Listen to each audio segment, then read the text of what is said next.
रोजे रोजे रहतारू हमारा से फरका, कैसे ही चली हो जवानिया के चरखा। अरे बोलो काहे? रोजे रोजे रहतारू हमारा से फरका, कैसे ही चली हो जवानिया के चरखा।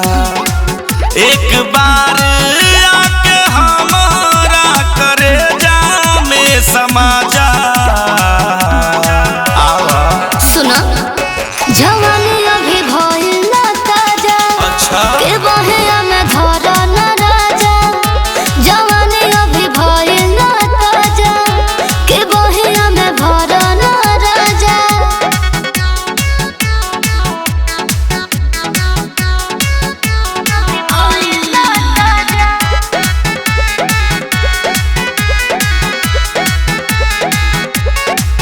कबले चिखैबू तू टाइम बतावा।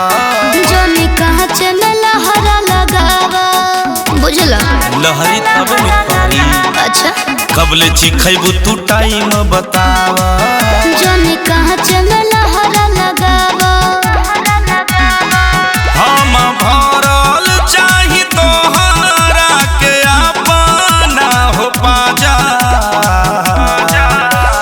सुना जवानी अभी भइल ना ताजा, के बहिया में भरा ना राजा। जवानी अभी भइल ना ताजा, के बहिया में भरा ना राजा।